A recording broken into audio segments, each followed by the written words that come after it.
Care করা উচিত। আল্লাহ কোরআনে বলেছেন ওয়াশিরুহুন্না বিল মারুফ, তোমরা স্ত্রীদের সাথে সংসার করবে, বসবাস করবে, সংসার করবে, একসাথে থাকবে সুন্দরভাবে।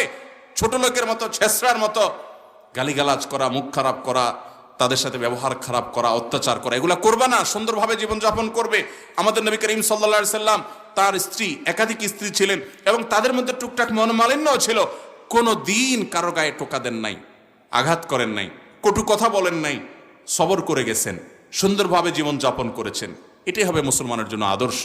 একজন স্বামী সেগুলা তাকাবে যে তার কর্তব্য কি, আর স্ত্রী তাকাবে যে আমার স্বামীকে আল্লাহ তাআলা কত মর্যাদা দিয়েছেন। অতএব তিনি কোনো ক্ষেত্রে ভুল করলেন বা আমার থেকে একটু বুঝ কমই আছে, কিন্তু যেহেতু তিনি স্বামী, তার আনুগত্য এটা আমার জান্নাতে যাওয়ার জন্য পূর্ব শর্ত।